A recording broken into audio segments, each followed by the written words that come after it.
নমস্কাৰ the burning টপিকলৈ স্বাগতম জনাইছো মই দীপক শৰ্মা এইকেইটা দিন অসম আৰক্ষী ভীষণ ব্যস্ত নিশ্চয় এটা শুভ লক্ষণ বুলি ক'ব লাগিব যদি আৰক্ষী ব্যস্ত হয় কিন্তু অসম আৰক্ষী ব্যস্ত এতিয়া নতুন দিল্লীত আৰু নতুন দিল্লীত ব্যস্ত বিশিষ্ট বুদ্ধিজীৱীসকল অসমৰ ডক্টৰ হীৰেন গোহাঁইকে আদি কৰি বিশিষ্ট বুদ্ধিজীৱীসকল মাদানীৰ এটা বিতৰ্ক আৰছাদ মাদানীৰ এটা বিতৰ্কিত মন্তব্যৰ সময়ত একেখন ডায়াছত উপস্থিত আছিল এখন মঞ্চত উপস্থিত আছিল তাকে লৈ এতিয়া জোৰদাৰ তদন্ত আৰম্ভ কৰিছে অসম আৰক্ষীয়ে কিন্তু এই জোৰদাৰ তদন্ত আৰম্ভ কৰাৰ অন্তৰালত কি আছে এফালে মূল্য বৃদ্ধি অসম নাগালেণ্ডৰ ভূমি সমস্যা আন বহু সমস্যা এনআৰসি প্ৰসংগ এনআৰসি পিছুৱাই গৈছে আকৌ 31 ডিসেম্বৰৰ পৰা এনে বিষয়সমূহৰ পৰা আসলতে ৰাজ্যৰ দৃষ্টি আতৰাই নিবৰ বাবে অসম আৰক্ষীৰ এই তৎপৰতা নেকি এই সম্পৰ্কে আমি কথা পাতিম কথাও চলিছে বিভিন্ন মহলত যে আসলতে গ্ৰেপ্তাৰ কৰা হ'ব পাৰে নেকি ডক্টৰ হীৰেন গোহাঁইকে আদি কৰি বিশিষ্ট বুদ্ধিজীৱীসকলক সমগ্ৰ প্ৰশ্ন বিগত 4-5 দিনৰ ঘটনা প্ৰবাহ আজি আমি ষ্টুডিঅ'ত আপোনালোকক বিশ্লেষণ কৰাৰ চেষ্টা কৰিম কেইবাগৰাকী অতিথি উপস্থিত আছে ষ্টুডিঅ'ত এই বিষয়ে কথা পাতিম বিশিষ্ট অধিবক্তা নেকিবুৰ জামান ডাঙৰীয়া অগপ দলৰ জ্যেষ্ঠ নেতা লাচিত বৰদলৈ ডাঙৰীয়া বিজেপি দলৰ মুখপাত্ৰ মনোজ বৰুৱা ডাঙৰীয়া আছুৰ সাধাৰণ সম্পাদক লুৰিণজ্যোতি গগৈ ডাঙৰীয়া লগতে বিৰোধী দলপতি কংগ্ৰেছ দলৰ বিধায়ক দেৱব্ৰত শইকীয়া ডাঙৰীয়া আমাৰ পোনপটীয়া সম্প্ৰচাৰত থাকিব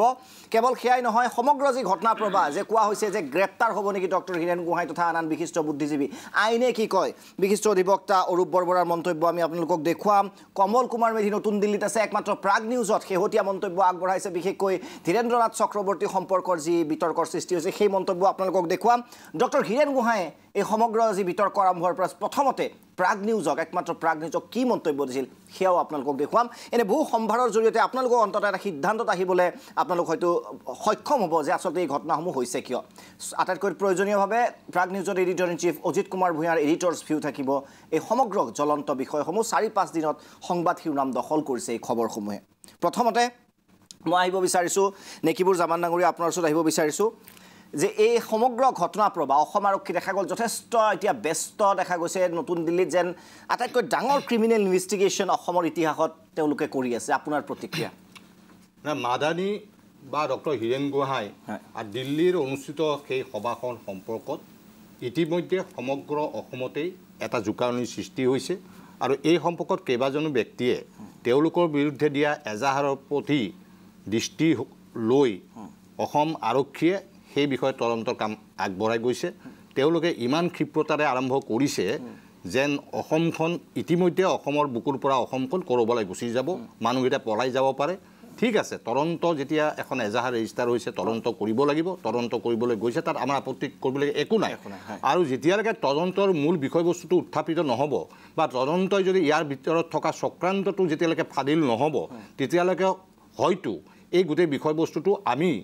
তেওঁলোক দক্ষিণে নিৰ্দোষী এই কথাটো স্পষ্ট কৰি ক'ব নোৱাৰিম কিন্তু সামাজিকভাৱে যিটো বিষয়বস্তু আহিছে অসমীয়া জাতিৰ এটা মানসিকভাৱে আঘাতপ্ৰাপ্ত হৈছে কিন্তু সেই তুলনাগতভাৱে যদি দেখিবলৈ পোৱা যায় বিভিন্ন সংবাদ মাধ্যমত দেখিছোঁ বা বিভিন্ন ছ'চিয়েল মিডিয়াত দেখিছোঁ বা বিভিন্ন অসমৰ বিভিন্ন অঞ্চলবিলাকত আমি দেখিছোঁ বিশেষভাৱে এইকেইদিন ডক্টৰ হীৰেন গোহাঁই আৰু মাদানী সম্পৰ্কত প্ৰতিকৃতি দাহ আৰু ইয়াত বিশেষভাৱে নেতৃত্ব লোৱা দেখিবলৈ পাইছোঁ বহু ঠাইত হিন্দু যুৱ ছাত্ৰ পৰিষদ প্ৰমুখ্যে কিছুমান দল সংগঠন ৰাজনৈতিক তেওঁলোকৰ ওচৰত মানে হেৰি থকা আনুগত্য থকা আৰু এনেকুৱা ধৰণৰ ব্যৱহাৰ কৰা হৈছে ডক্টৰ হীৰেন গোহাঁইৰ সম্পৰ্কত আজি অসমতে নহয় ভাৰতবৰ্ষত এজন অতি উচ্চমানৰ অতি ব্যক্তিত্ব থকা তেওঁৰ লগত আমাৰ মতৰ অমিল আছে বিভিন্ন সময়ত আমি তেওঁক বিৰোধিতা কৰিছোঁ অসমানৰ সময়ত তেওঁক বিৰোধিতা কৰা হৈছে কিন্তু সেইটো অৰ্থ এইটো নহয় যে ডক্টৰ হীৰেন গোহাঁই একেবাৰে ব্যক্তিত্বহীন এজন ব্যক্তি যিটো ধীৰেন চক্ৰৱৰ্তী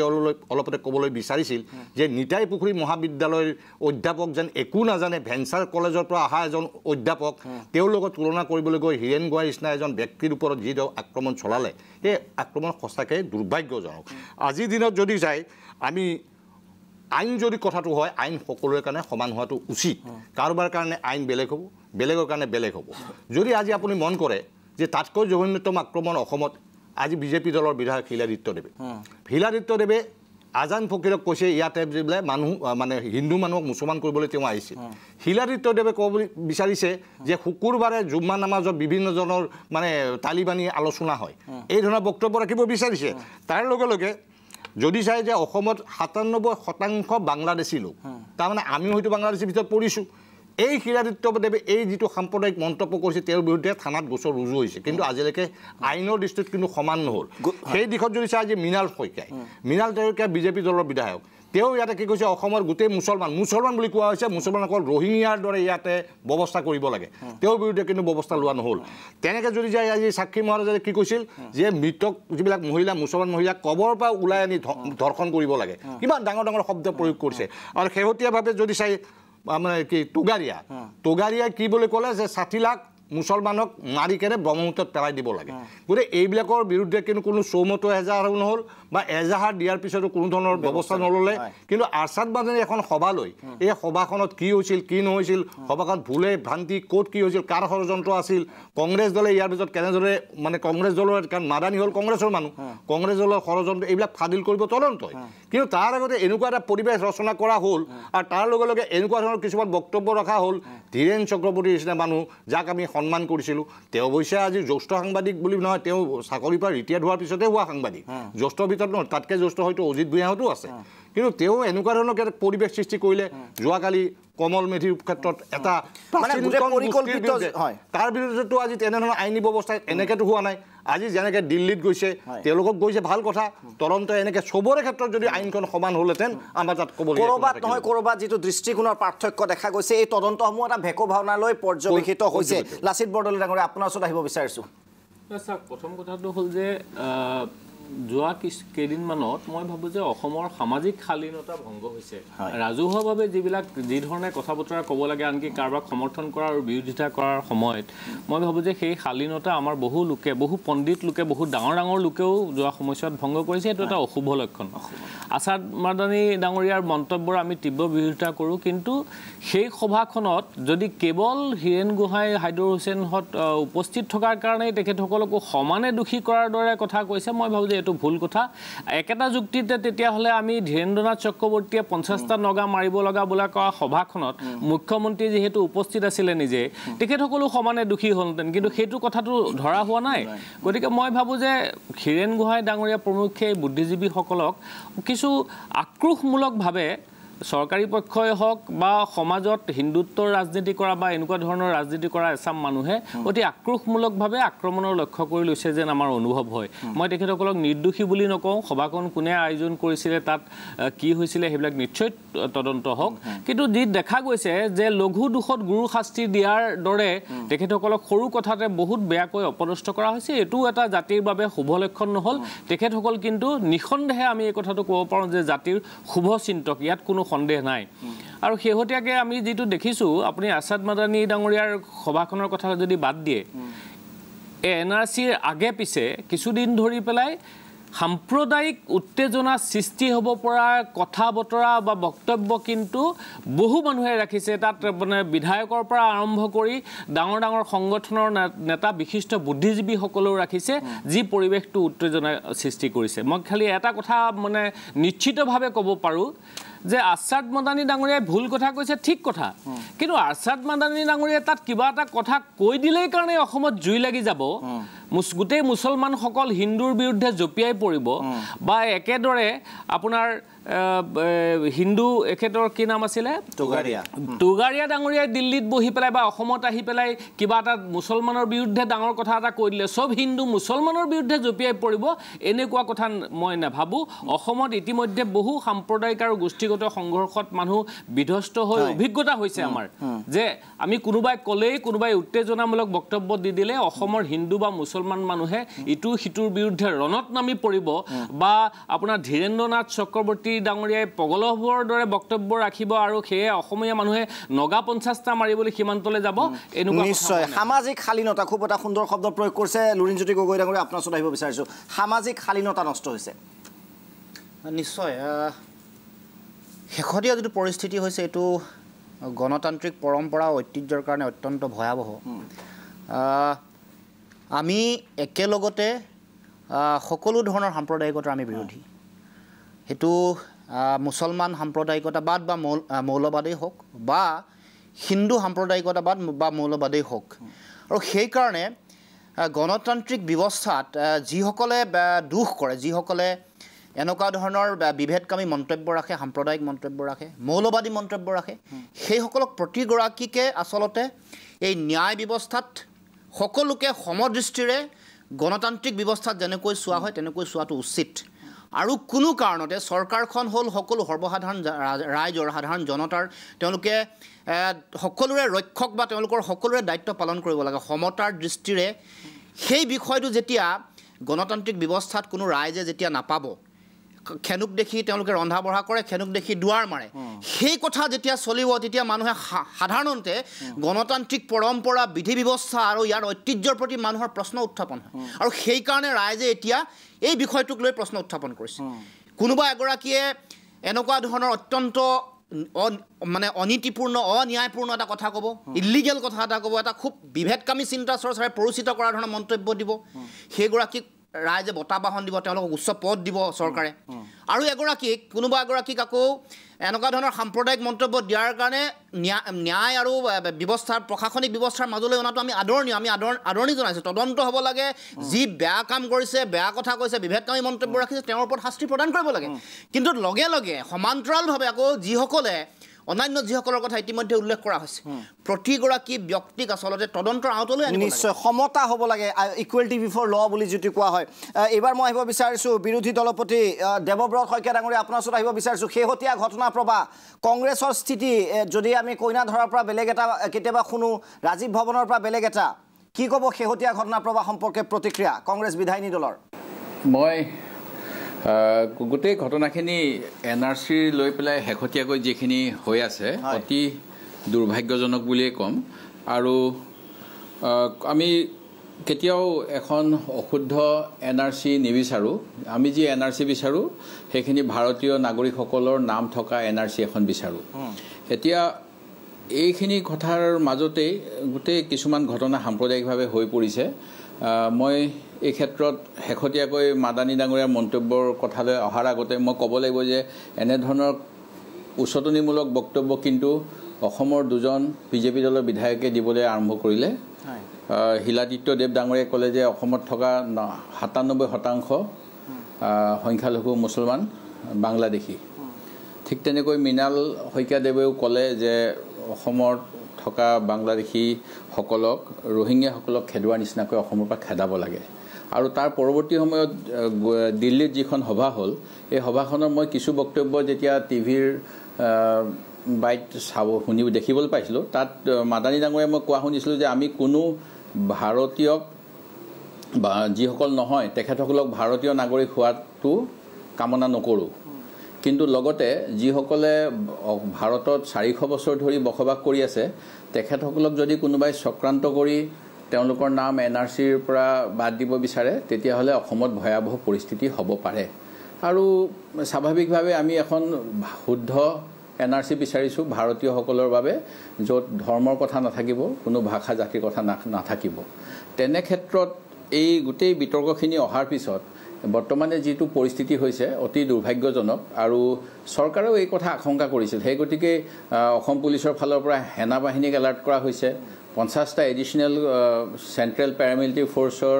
কোম্পানী অসমলৈ ইতিমধ্যে কেন্দ্ৰ চৰকাৰে প্ৰেৰণ কৰিছে যে আৰু 22খন জিলাক অসম চৰকাৰে সেনজিটিভ বুলি ঘোষণা কৰিছে যে NRCৰ ক্ষেত্ৰত যিকোনো ধৰণৰ সম্ভাৱ্য পৰিস্থিতি উদ্ভৱ হ'ব পাৰে সেই গতিকে গোটেই কথাখিনি আমি চাবৰ সময়ত তেনেকেই চাব লাগিব যে যাতে এখন শুদ্ধ তালিকা হয় আৰু কোনো পক্ষই যাতে উত্তেজনামূলক বক্তব্য নাৰাখে সেইটোৱে আমাৰ সকলোৰে বৰ্তমান সময়ত দায়িত্ব আৰু কৰ্তব্য নিশ্চয় সকলোৱে যাতে সংযমিত হৈ থাকে এইবাৰ মই মনোজ বৰুৱা ডাঙৰীয়া আপোনাৰ ওচৰত আহিব বিচাৰিছোঁ হঠাৎ তৎপৰ অসম আৰক্ষী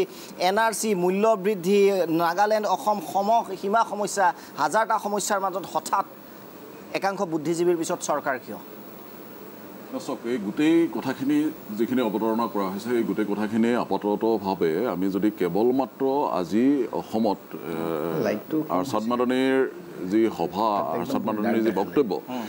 সেই সভাত উপস্থিত থকা বুদ্ধিজীৱীসকলৰ প্ৰতিবাদক যদি কেন্দ্ৰ কৰি বিৰুদ্ধে প্ৰতিবাদক কেন্দ্ৰ কৰি যদি গোটেই কথাখিনি বিশ্লেষণ কৰিবলৈ যোৱা হয় তেতিয়াহ'লে কিন্তু ভুল কৰা হ'ব প্ৰথম কথা আমি ক'ব বিচাৰিছোঁ যে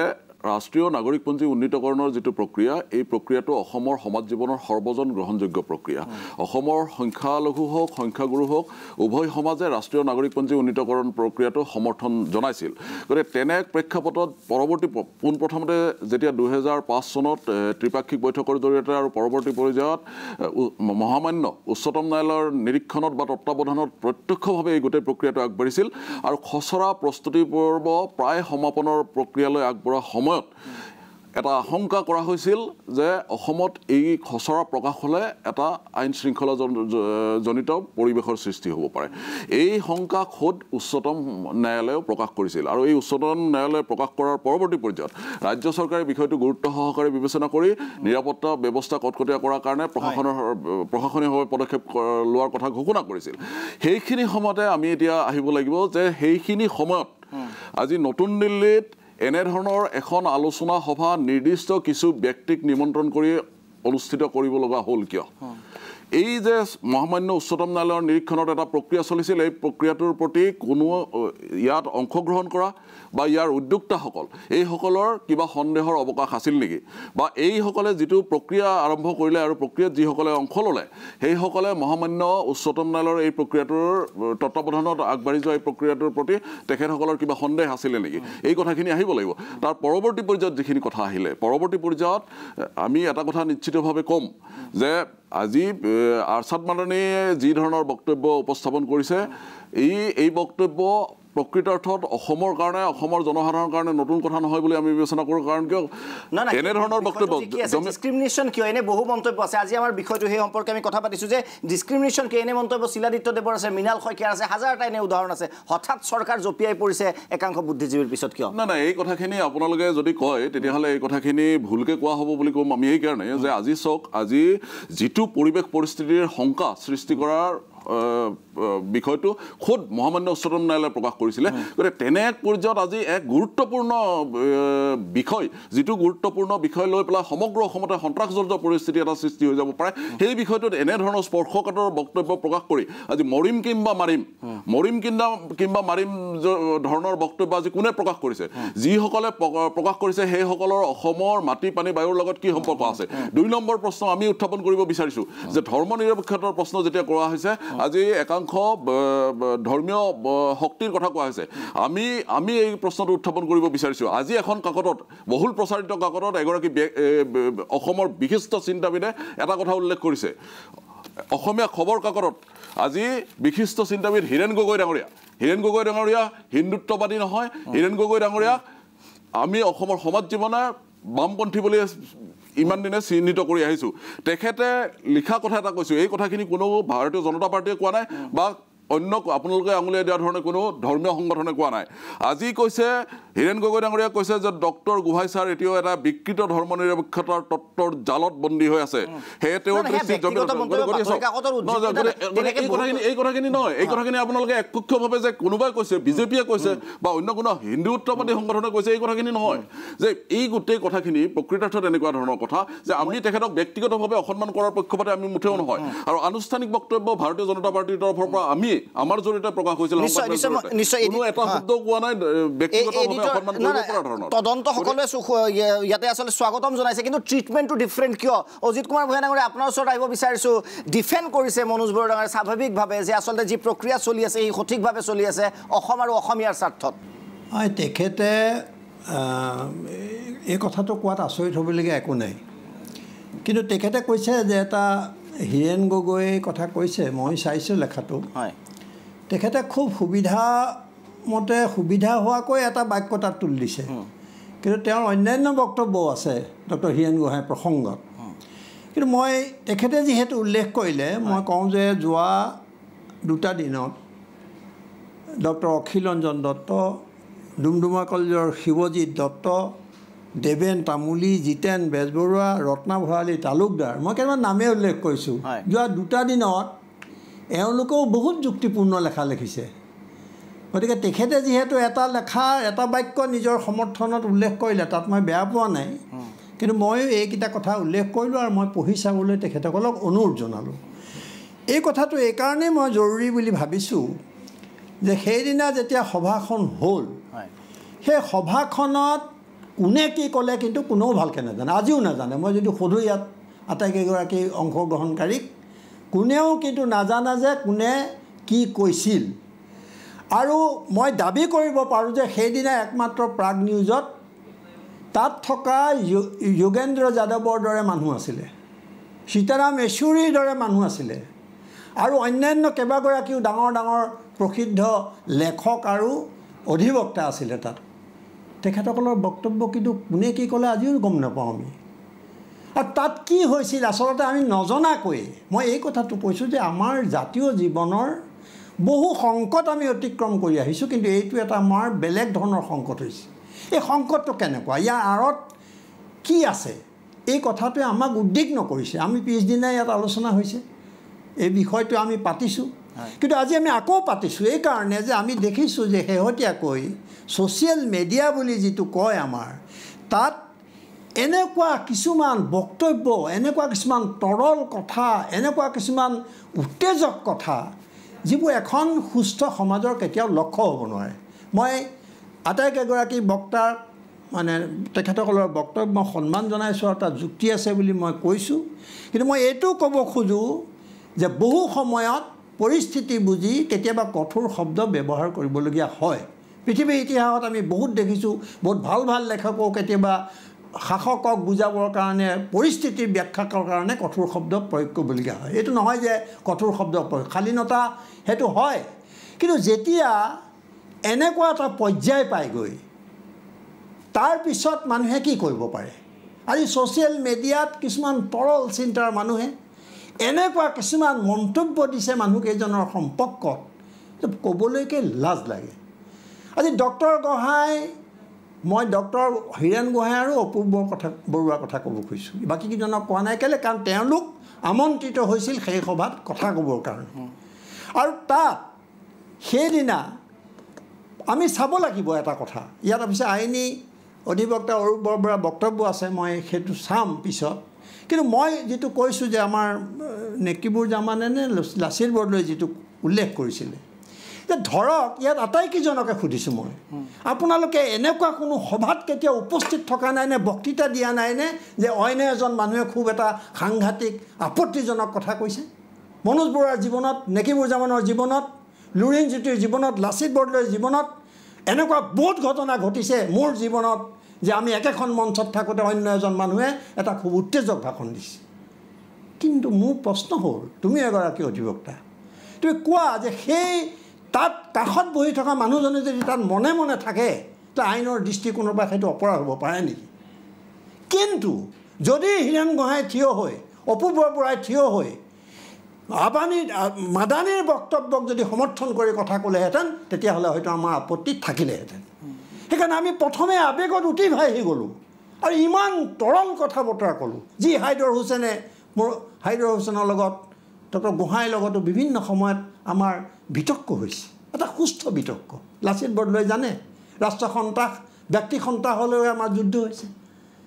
আলফা আলোচনাক লৈ আমাৰ মতবিৰোধ হৈছে। তেখেতক যেতিয়া প্ৰথমে মৰিয়াই বগৰাই দিছিলে অসম আন্দোলনৰ সময়ত, তেতিয়া প্ৰথম মই আৰু দুই এজন সাংবাদিকে তেখেতক মাত লগাবলৈ গৈছিলোঁ। হীৰেণ গোহাঁই এতিয়া এটা অনুষ্ঠান, বৌদ্ধিক নেতৃত্বত হীৰেণ গোহাঁই যিধৰণে আজি সফলতাৰে ইমান দিন নেতৃত্ব দি আহিছে, তেওঁক এটা বাক্যৰে এজন তথাকথিত এজন জ্যেষ্ঠ সাংবাদিকে কিছুমান কথা কৈ দিলে হীৰেণ গোহাঁই শেষ হৈ নাযায়। কোনোবাই আজি কৈছে, মই আজি এই মঞ্চত এই কথা ক'ব খুজিছোঁ, মোক সময় দিয়া অলপ, যে হীৰেণ গোহাঁই অসম আন্দোলনৰ বিৰোধিতা কৰিছিল বুলি এতিয়া চাৰিওফালে প্ৰচাৰ চলোৱা হৈছে। কিন্তু এই হীৰেণ গোহাঁয়ে অসম আন্দোলনৰ বিৰোধিতা কৰা নাছিল, এটা সময়ত কৰিছিল, কিন্তু তেওঁ তাৰ যিবোৰ নেতিবাচক দিশ তাৰ বিৰোধিতা কৰিছিল। আৰু অসম আন্দোলনৰ ন্যায্যতা, অসমৰ জাতিৰ অস্তিত্ব সম্পৰ্কত তেওঁ অজস্ৰ লেখা লিখিছে। তেওঁ মই সুধিব খুজিছোঁ যে ছ'চিয়েল মিডিয়াত যিবোৰ মানুহে ইমান তৰল বক্তব্য কৰিছে, তেওঁলোকে কেতিয়াবা হীৰেণ গোহাঁই এখন কিতাপ বা গ্ৰন্থ পঢ়িছেনে? তেওঁৰ ৰাজনৈতিক গ্ৰন্থ, তেওঁৰ সমালোচনা গ্ৰন্থ, পৃথিৱীৰ সমস্ত ঘটনা প্ৰবাহৰ লক্ষ্য, পৃথিৱীৰ ডাঙৰ ডাঙৰ ব্যক্তিত্বৰ সম্পৰ্কে লেখা তেওঁ পঢ়িছেনে? অসমত মই যদি আজি দাবী কৰোঁ যে আটাইতকৈ যদি সংস্কৃতি বা অন্যান্য দিশত সাহিত্য, সংস্কৃতি, সমালোচনা, ৰাজনীতি, সমাজনীতি, এই গোটেইবিলাকত যদি আটাইতকৈ প্ৰচুৰ লেখা লিখিছে, তেতিয়াহ'লে সেইজন প্ৰথম হীৰেণ গোহাঁই। মই বেয়া পাব পাৰোঁ হীৰেণ গোহাঁইক, কিন্তু সেইবুলি মই ক'ম নেকি কাইলৈ যে হীৰেণ গোহাঁই কেম্ব্ৰিজত ভুৱা ডিগ্ৰী লৈ আহিছে? মই কম নেকি যে হীৰেণ গোহাঁই দীঘলী পুখুৰী কাছ আৰু মাছকেইটাৰ মূৰৰ সমান তেওঁৰ মূৰ তেওঁ যিবোৰ লেখে নিতাই পুখুৰীৰ এজন মাষ্টৰেও লিখিব পাৰে বুলি মই কম নেকি আমিতো সমৰ্থন কৰিম নেকি মই মনোজ বৰুৱাক সুধিছোঁ মনোজ বৰুৱাই যেতিয়া যুৱ ছাত্ৰ পৰিষদৰ নেতা আছিল জাতীয়তাবাদী আন্দোলনৰ যেতিয়া তেওঁ নেতৃত্ব দিছিল তেতিয়া তেওঁলোকৰ সভালৈ হীৰেণ গোহাঁই গৈছিলে নে নাই তেখেতসকলে মাতিছিলে নে নাই হীৰেণ গোহাঁইক আৰু হীৰেণ গোহাঁই তাত কি বক্তব্য দিছিলে তেওঁ বামপন্থা সমালোচনা কৰিছে বহুত মন্ত্ৰীয়ে তেওঁক কৈছে বামপন্থী তেওঁ বামপন্থা আন্দোলনক বামপন্থীসকলক বহু দিশত সমালোচনা কৰিছে জাতীয় প্ৰশ্নত এইবোৰ কথা ক'লে শেষ নহয় খালি মই এইটো ক'ব খুজিছোঁ যে ছ'চিয়েল মিডিয়াত যিধৰণে এটা ঢৌ তুলি দিয়া হৈছে তাৰ আঁৰত এটা উদ্দেশ্য আছে আৰু সেই উদ্দেশ্য আমি দুটা ফালে দেখিলোঁ এটা দেখিলোঁ যে RSSৰ মঞ্চত মুখ্যমন্ত্ৰীৰ উপস্থিতিত এজন মই আৰু নাম কি ক'ম সকলোৱে জানে তেওঁ যিটো ভাষণ দিছে কাৰোবাৰ কাৰণে কি গ্ৰহণযোগ্য কিন্তু তেওঁ সাহস ক'ত পালে এই পৰিস্থিতি কোনে দিলে তেওঁক আৰু কোনে কৈছে যে লাচিত বৰদলৈয়ে যে তাত মুখ্যমন্ত্ৰী উপস্থিত আছিল শংকৰ দাস উপস্থিত আছিল RSSৰ তা আমি দাবী কৰিম নেকি আজি যে তেওঁলোককো গ্ৰেপ্তাৰ কৰিব লাগে কোনোবাই শুনি থাকিব পাৰে কিন্তু তেওঁৰ বক্তব্য সমৰ্থন কৰিছে নাই সেইটো ডাঙৰ কথা ডক্টৰ হীৰেণ গোহাঁই প্ৰথম দিনাই প্ৰাগ নিউজত এটা সাক্ষাৎকাৰ দিছিল আজি সেইটো আলোচনা কিয় নহ'ল কি কৈছিল তেওঁ তাত আৰু মই দাবী কৰিব পাৰোঁ যে হীৰেণ গোহাঁই উঠি মাদানীৰ ভাষণক আপত্তি কৰিছিল কিন্তু আপত্তি কৰিব বুলিও কথা নাই কিন্তু তেওঁ নিজৰ কথাখিনি কৈছিল অপূৰ্ব বৰুৱা মই কেলৈ কৈছোঁ মানুহে জানিব লাগে যিসকলে আজি ছ'চিয়েল মিডিয়াত ইমান উত্তেজনা সৃষ্টি কৰিছে তেওঁলোকে জানিব লাগে যে ইমাৰ্জেঞ্চি যেতিয়া হৈছিল জৰুৰী অৱস্থা যেতিয়া ক'লা দিন ইয়াত হৈছিল ক'লা অধ্যায় তেতিয়া কিন্তু অপূৰ্ব বৰুৱা 1 বছৰ ধৰি জেলত আছিল এগৰাকী ডাঙৰ তেওঁ শিক্ষাবিদ ভাৰতবৰ্ষৰ বিভিন্ন বিশ্ববিদ্যালয়ত বিদেশৰ বিশ্ববিদ্যালয়ত পঢ়িবলৈ যায় এনেকৈ তিলিকিতে উৰাই দিব পৰা মানুহ তেওঁলোক নহয় তেওঁলোকৰ সততা তেওঁলোকৰ জাতিৰ প্ৰতি থকা প্ৰেমক এনেধৰণে উৰাই দিব খুজিলে মই ভাবোঁ যে সেইটো এটা আমি যদি তাৰ অন্যায় মানে বিৰোধিতা নকৰোঁ তেতিয়াহ'লে আমাকো ইতিহাসে ক্ষমা নকৰিব মই এই কথাটো এইকাৰণে উল্লেখ কৰিছোঁ যে বাক স্বাধীনতাৰ প্ৰশ্নত তেওঁ অপূৰ্ব বৰুৱা জেলত আছিল হীৰেণ গোহাঁই তাৰ প্ৰচণ্ড বিৰোধিতা কৰিছিল কিন্তু আজি যিসকলে ইমান সমালোচনা কৰিছে তেওঁলোক কিন্তু সেই সময়ত চেঞ্চৰশ্বিপৰ দায়িত্বত আছে এই কথা কোনোবাই অস্বীকাৰ কৰিব পাৰিব নেকি গতিকে অন্য কথালৈ আহিম খালি মই এইটো কৈছোঁ যে সেই সভাত কি হৈছিল কোনেও নাজানে সেই সভাৰ কথা তল পৰিলে অন্যান্য বক্তাসকলৰ কথা কোনেও NRCৰ বিৰোধিতা কৰা নাই আৰু যিটো বৰুৱাই কৈছে সুপ্ৰিম কোৰ্টত হয় আজি মই নিজে NRC সভাবোৰলৈ যোৱা নাই মোৰ এটা ষ্টেণ্ড আছে মই ইয়াত আলোচনা কৰিছোঁ বহুতবাৰ টিভিত কিন্তু সেই বুলি যিসকলে যাব খুজিছে কিছুমান কথা তুলি ধৰিব খুজিছে এখন শুদ্ধ নাগৰিকপঞ্জীৰ স্বাৰ্থত হীৰেণ গোহাঁইতো ক'তো নাগৰিকপঞ্জীৰ বিৰোধিতা কৰা আমি লেখা দেখা নাই মই আকৌ চাইছোঁ পঢ়ি পেলাই ক'তো নাই কৰা তেওঁ কৰিছে কাৰণে আমি তেওঁক একেবাৰে কুকুৰে কাঁইট নোখোৱা কৰি পেলাম তেওঁ অসমৰ পৰা পঠিয়াই দিম হাইদৰ হুছেইনক মৌলানা বনাই দিম হাইদৰ হুছেইনে হিন্দু ছোৱালী বিয়া কৰাইছে কোনোবাই জানে তেওঁ ল'ৰাৰ নাম বনদ্বীপ দিছে কিয় অসমৰ জাতীয় সমস্যাত তেওঁ সদায় মাত মাতি আহিছে এই কথাবিলাক আজি যদি কোৱা নহয় তেতিয়াহ'লে ভৱিষ্যত প্ৰজন্মক আমি বিপথে পৰিচালিত কৰা হ'ব নিশ্চয় প্ৰতিক্ৰিয়া দিব মনোজ বৰুৱা ডাঙৰীয়া সময় হৈছে বিৰতিৰ পিছত আমি উভতি আহিম দ্য বাৰ্নিং টপিকলৈ এটা স্পৰ্শকাতৰ বিষয় আৰু এটা মন্তব্য আৰু তাৰ পাছত অসম আৰক্ষীৰ তৎপৰতা চৰকাৰৰ ভূমিকা বিৰতিৰ পাছত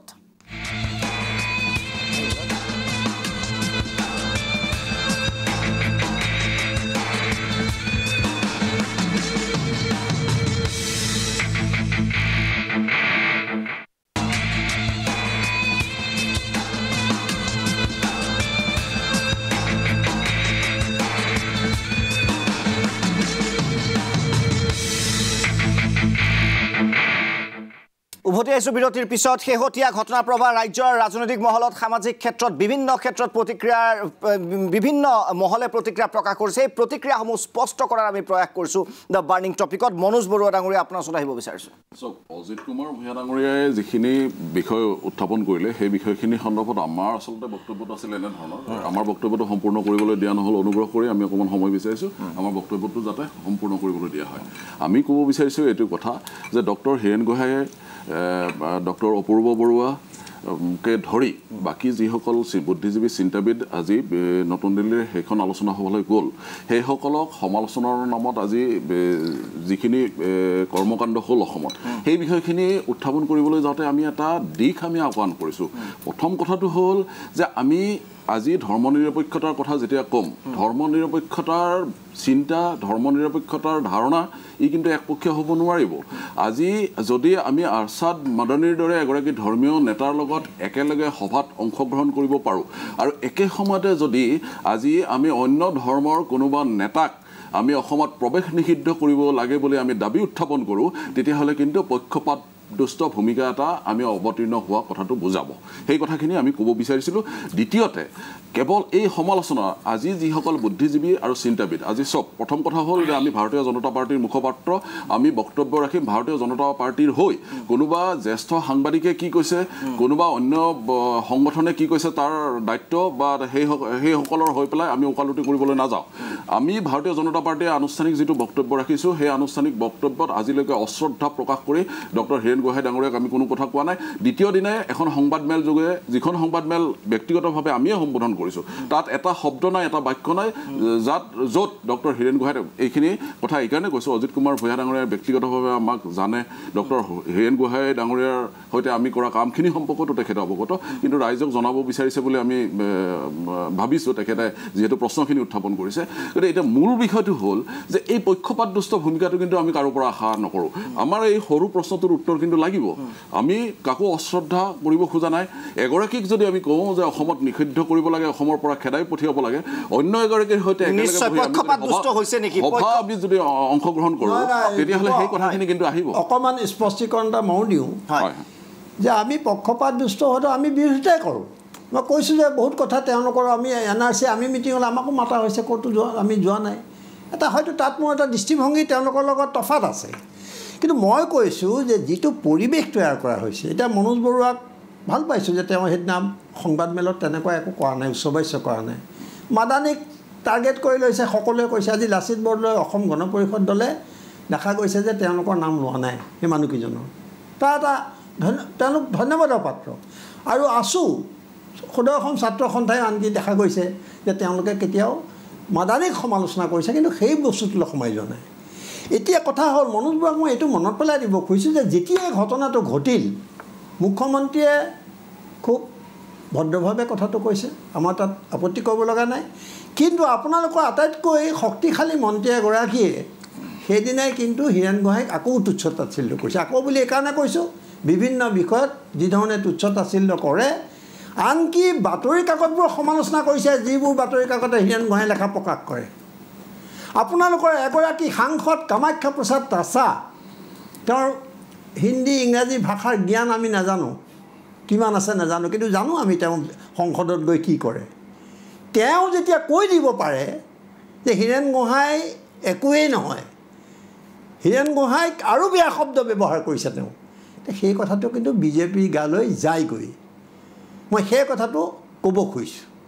নিশ্চয় সেইটো কথাই আপুনি চাওক আপুনি মাদানীৰ এই সভাখন সম্পৰ্কত আমি ইয়াত আলোচনা আগতেও কৰিছোঁ যে এইটো সময়ত NRC সম্পৰ্কীয় কিবা সভা হ'লে তাতে NRCৰ লগত সম্বন্ধ থকা আছু বা 28টা জনগোষ্ঠীয় সংগঠন উপস্থিত থকাটো আমি বেছি ভাল পালোঁ এইটো এটা সুকীয়া কথা আৰু মাদানীৰ জমিয়তটো কিন্তু আজিলৈকে কোনো নিষিদ্ধ সংগঠন নহয় তেওঁলোকে কিবা এখন সভা পাতিছে তাতে যদি কিছুমান দেশদ্ৰোহী কথা কৈছে তেওঁলোকৰ ওপৰত আইনী ব্যৱস্থা ল'ব আপোনালোকে আইনী ব্যৱস্থা লৈছে কিন্তু আজি মই আপোনাক প্ৰশ্ন কৰোঁ যে শিলাদিত্য যেতিয়াই ক'লে বা শিলাদিত্য যিখিনি জঘন্যতম আক্ৰমণ কৰিলে সেই সম্পৰ্কত আপোনালোকে ব্যৱস্থা ল'লে নেকি মৃণাল শইকীয়াই যেতিয়া ক'লে ৰোহিংগীয়াৰ দৰে হত্যা কৰিব লাগে তেতিয়া ব্যৱস্থা ল'লে নেকি আজি ঠিক তেনেকৈ আজি মানে আমাৰ আজান ফকীৰৰ বিষয়তে যিবিলাক বিশেষজ্ঞাৰ কৰিলে কিবা ব্যৱস্থা ল'লে নেকি আপোনালোকৰ আজি 60 লাখ মানুহ মাৰি পেলাব লাগে বুলি প্ৰবীণ তগৰীয়াই বক্তব্য ৰখাৰ পিছত হুজাইত বন্দুক বাৰুদ লৈ ট্ৰেইনিং লোৱাৰ পিছত অখিল গগৈয়ে কৈছে নগা বন্ধ কৰিবলৈ দৰকাৰ হ'লে আমি বন্দুক ল'বলৈ বাধ্য তেওঁ ৰাষ্ট্ৰীয় নিৰাপত্তা আইনৰ অধীনত গ্ৰেপ্তাৰ আৰু তাতে বন্দুকত ট্ৰেইনিং দি থকাৰ পিছতো আপোনালোকে কিন্তু নিশ্চয় নিশ্চয় আইন সকলৰ কাৰণে সমান প্ৰত্যুত্তৰ ল'ম মনোজ বৰুৱা ডাঙৰীয়া চমু প্ৰত্যুত্তৰ তাৰপিছত বিৰতি ল'ম বহু প্ৰশ্ন আছে মই চাওক এই কথাখিনি আমি পূৰ্বতেও কৈছোঁ যে আপোনালোকে কথাখিনি একপক্ষীয়ভাৱে উত্থাপন নকৰিব একপক্ষীয়ভাৱে উত্থাপন পক্ষপাতদুষ্ট ভূমিকা নিশ্চিতভাৱে আছে আপোনালোকে এই কথাখিনি কাহানিও নকয় যে আজি একেগৰাকী ব্যক্তিয়ে আজি প্ৰবীণ ভাই টগৰীয়াৰ কথাটো কৈছে প্ৰবীণ ভাই টগৰীয়াৰ কথা আজি এইসকল যিসকল চিন্তাবিদ বা অন্যান্য বুদ্ধিজীৱীসকল আছে সেইসকলো কৈছে আমি প্ৰশ্নটো উত্থাপন কৰিব বিচাৰিছোঁ যে যিখিনি সময়ত আপোনালোকে প্ৰবীণ ভাই টগৰীয়াৰ কথাটো ক'ব যদি আপোনালোকে নিৰপেক্ষ হয় একে সময়তে আপোনালোকে আৰছাদ মাদানীকো সেই একেধৰণে ট্ৰিট নকৰে কিয় একেধৰণে ট্ৰিট কৰিব লাগিব নে নালাগে গতিকে এই সম্পৰ্কত যদি তেখেতসকলে সকলো একেমুখে সমালোচনা কৰিছে মোৰ মনত আছে আমি যেতিয়া পিছদিনা কৰিছিলোঁ নেকিবুৰ জামান ডাঙৰে কৈছে যে এই সভাখন অনুষ্ঠিত হ'বই নালাগিছিল কিহৰ বাবে প্ৰশ্ন উত্থাপন কৰিছে নেকিবুৰ জামান ডাঙৰে এই প্ৰশ্ন উত্থাপন কৰিছিল সময় হৈছে পুনৰ বিৰতিৰ উভতি আহিম আমি বিৰতিৰ পিছত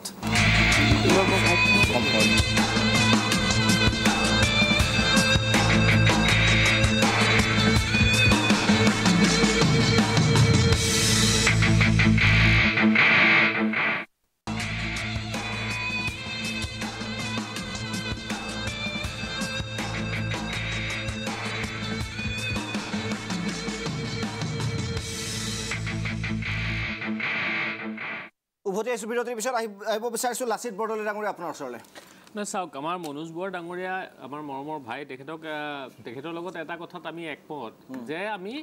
পক্ষপাতদুষ্ট হ'ব নালাগে হয়নে এইটো কথাত পূৰ্ণ সমৰ্থন আছে আৰু আমি তেখেতসকলকে আহ্বান জনাইছোঁ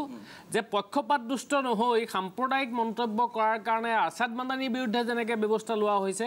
একেদৰে শিলাদিত্যদেৱৰ বিৰুদ্ধেও ব্যৱস্থা ল'ব লাগে একেদৰে আপোনাৰ এই জাত পাতৰ ৰাজনীতিলৈকে নামি যোৱা আনকি কলিতা জাতিকো গালি পৰা এই আমাৰ ধীৰেন্দ্ৰ নাথ চক্ৰৱৰ্তী ডাঙৰীয়াই যি নগাক ভাই ভাইৰ মাজত সংঘৰ্ষ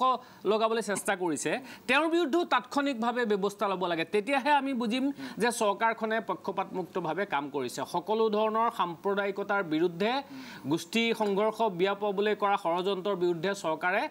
ব্যৱস্থা লৈছে তেতিয়াহে আমি বুজিম আমি তেওঁলোককো পক্ষপাতমুক্ত হ'বলৈ আহ্বান জনাইছোঁ আৰু মই ভাবোঁ যে এনেকুৱা কোনো দল সংগঠন এই মুহূৰ্তলৈকে ওলোৱা নাই ইউডিএফে মাজতে কৈছিলে যদিও তাকো পিছত সলনি হৈছে যি আৰছাদ মাদানীৰ বক্তব্যক সমৰ্থন কৰিছে তেনেকুৱা কোনো সংগঠন অসমত আজিলৈকে মই দেখা নাইকিয়া কোনো ব্যক্তিয়ে সেইটো সমৰ্থন কৰা নাই আমিও তীব্ৰ গৰিহণা দিছোঁ কিন্তু সেইখন সভাত আৰছাদ মাদানীয়ে সাম্প্ৰদায়িক কথা কৈছে কাৰণেই হীৰেণ গোহাঁইক আপোনাৰ কুকুৰে কাঁইট নোখোৱাকৈ গালি পাৰিব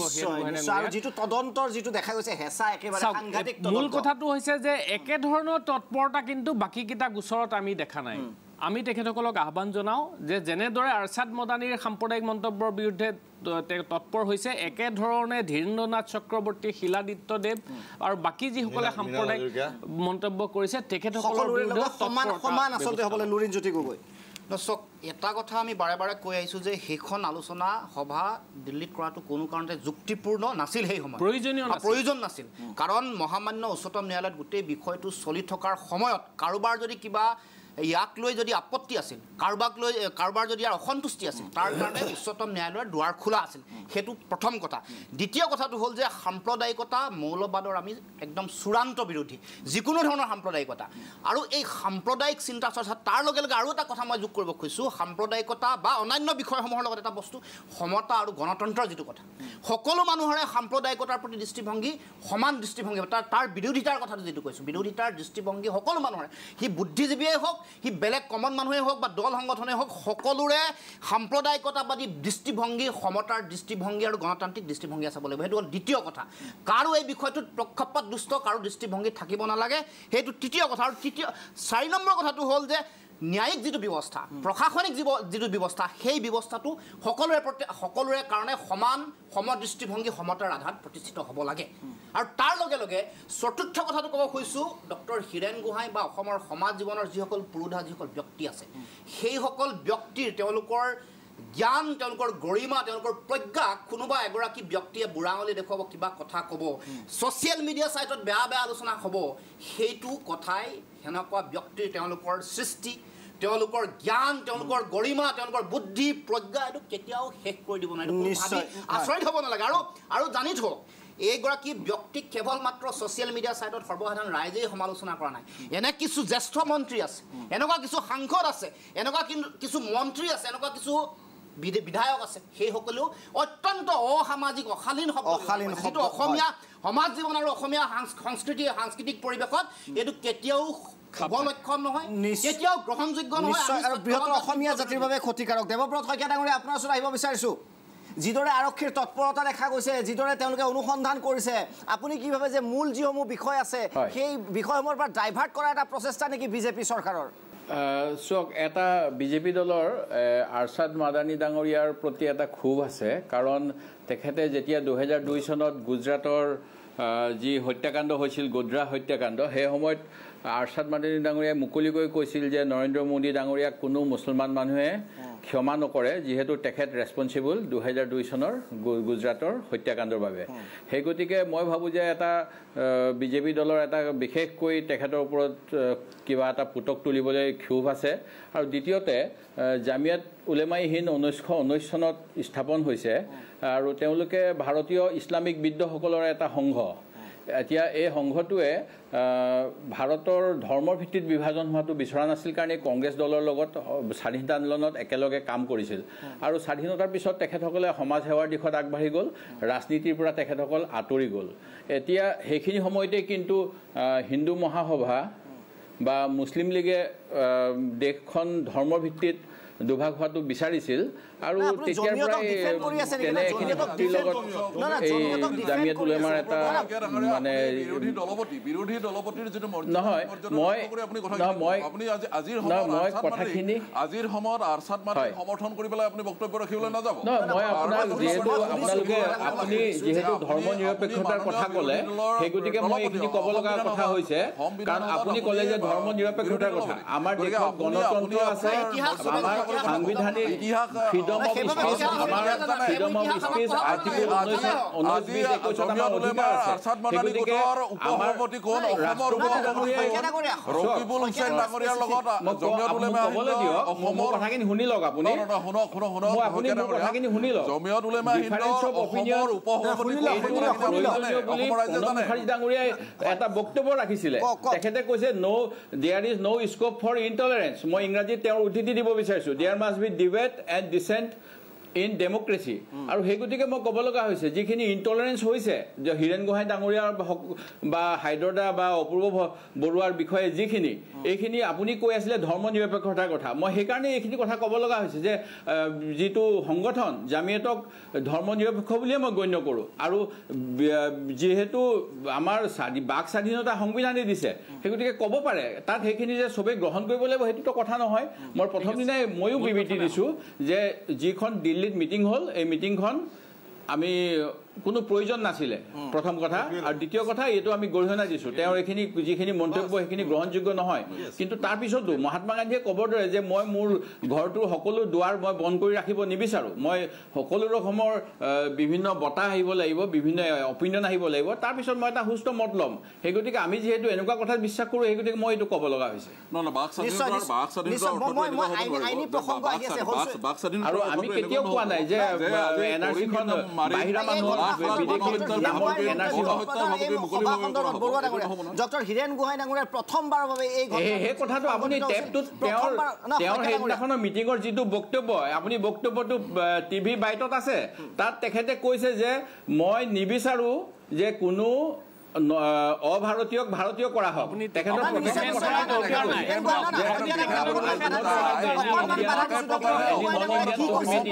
কি কৈছিল ডক্টৰ হীৰেণ গোহাঁই ডাঙৰীয়াই কি কৈছিল নহয় বৰুৱা ডাঙৰীয়া আমি মন্তব্যটো দেখুৱাইছোঁ দিল্লীত আছিল তেতিয়া ডক্টৰ হীৰেণ গোহাঁই ডাঙৰীয়া অসমৰ একমাত্ৰ চেনেল প্ৰাগ নিউজে গৈছিল তেওঁৰ মনৰ কথা জানিবলৈ যে আচলতে ঘটনাটো কি হৈছিল আপোনালোকক পুনৰবাৰ সেই মন্তব্য দেখুৱাব বিচাৰিছোঁ ৰাজহুৱা অভিৱৰ্তন তাত বিভিন্ন ধৰণৰ ৰাজনৈতিক বা সামাজিক দল সংগঠনৰ নেতাক নিমন্ত্ৰণ কৰা হৈছে CPM-ৰ সীতাৰাম য়েচুৰী আহিছে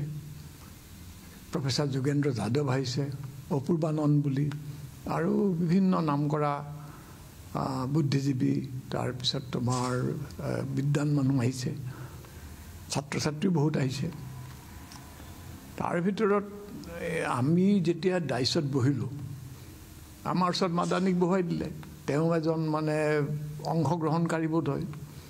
গতিকে আমি আৰু তাত কোনে কাক ক'ত বহুৱালে এইটোতো আমি হেৰি কৰোঁ আমি ডিচাইড নকৰোঁ নহয় আমাৰ ওচৰত বহিলা তেওঁ তাৰমানে এইটো নহয় যে আমি আৰু খত বান্ধ কৰি তেওঁৰ ওচৰত বহিছোঁ গৈ পেলাই আমি আগৰ পৰা বহি আছোঁ তাৰপিছত তেওঁ আহি পেলাই ওচৰতে বহিলে তেওঁ যিটো স্পৰ্শকাতৰ মন্তব্য কৰিছে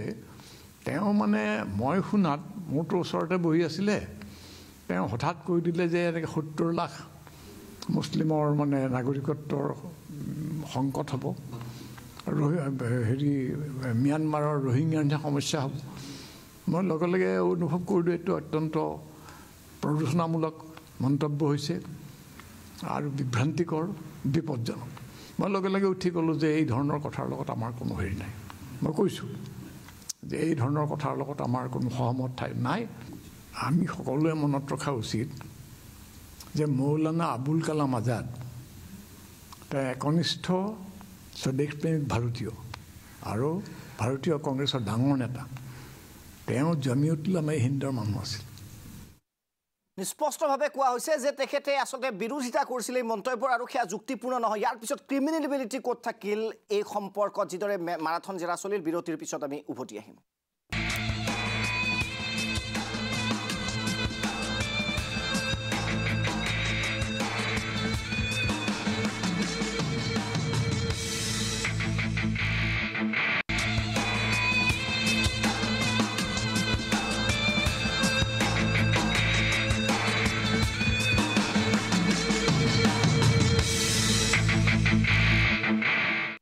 উভতি আহিছোঁ বিৰতিৰ পিছত আমি এইবাৰ আপোনালোকক দেখুৱাব বিচাৰিছোঁ যে আইনী সম্পৰ্কত যিদৰে কোৱা হৈছে যে এই বিষয়টো যথেষ্ট আইনী মেৰপেক থাকিব পাৰে গ্ৰেপ্তাৰ হ'ব পাৰে যাৱজ্জীৱন কাৰাদণ্ড এনেধৰণৰ খবৰো আচলতে ওলাইছিল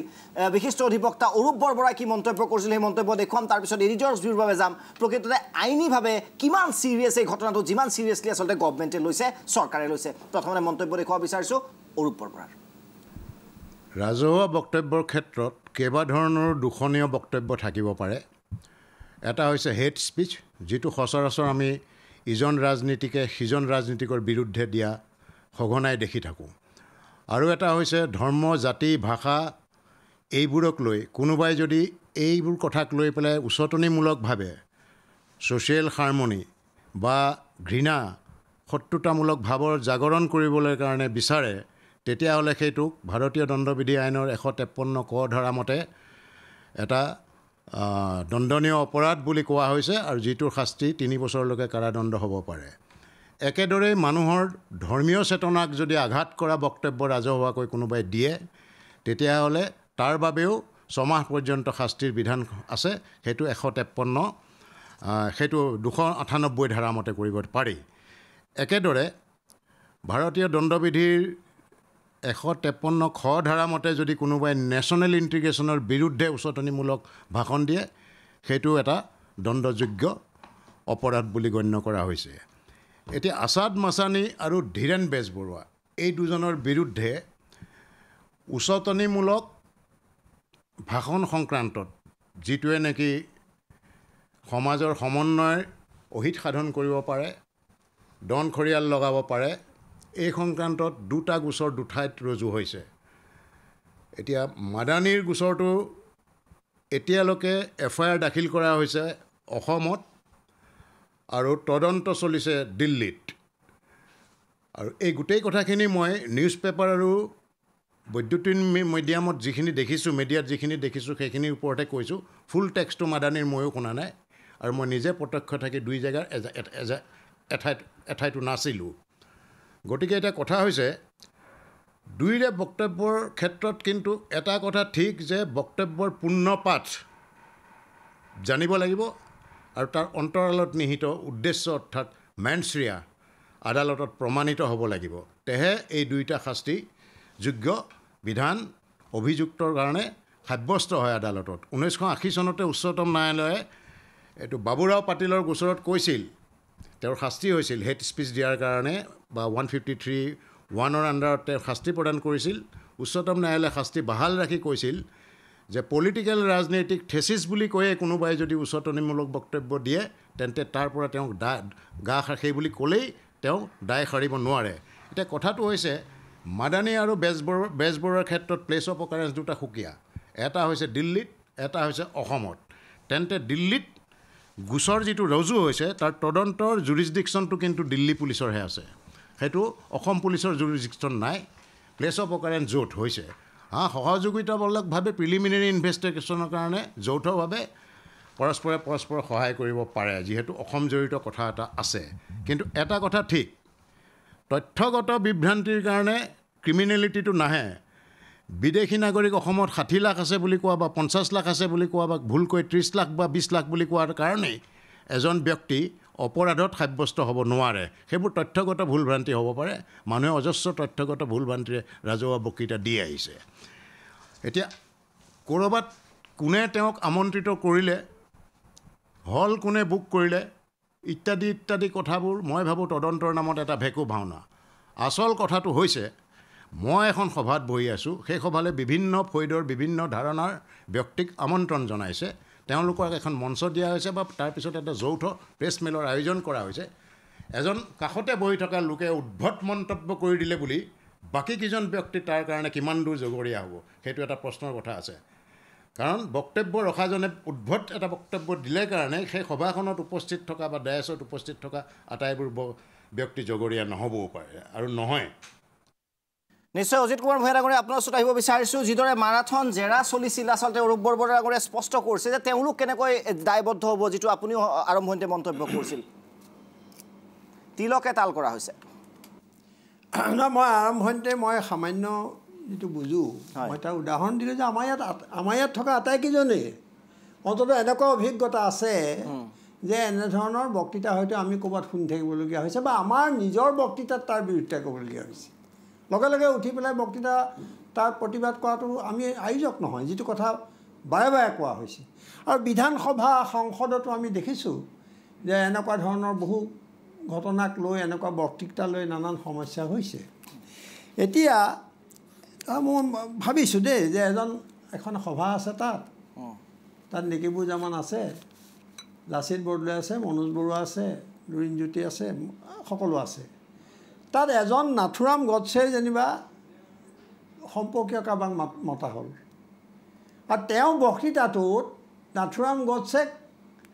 খুব প্ৰশংসা কৰি বক্তৃতা দিলে এতিয়াতো নাথুৰাম গডছেক লৈ পেলাই বিজেপি বহুত নেতাই ভাষণ দিয়ে আছে কথা কৈয়ে আছে আনকি খুদ মুখ্যমন্ত্ৰী এগৰাকীয়েও আনকি ইমান সাংঘাতিক জঘন্য কিছুমান মন্তব্য দিছে যে মুছলমানৰ বিৰুদ্ধে গতিকে এই ধৰণৰ কথাই যোৱা কিছুদিন দেশখন উত্তাল কৰি ৰাখিছে গতিকে নাথুৰাম গডছে সমৰ্থন কৰি দিয়া বক্তৃতাটোৰ সময়ত মই শুনি থকাৰ কাৰণেই প্ৰতিবাদ নকৰাৰ কাৰণে সেই সময়ত লগে লগে মোক এনেকৈ পুলিচী তদন্তলৈ আওতাই আনি গ্ৰেপ্তাৰ কৰা হ'ব নেকি কাৰণ আমাক বুজোৱা হৈছে একাংশ হেৰিয়াত যে এওঁলোক গ্ৰেপ্তাৰ হ'বই আৰু তেওঁলোকৰ মুখাবোৰ খোল খাই গ'ল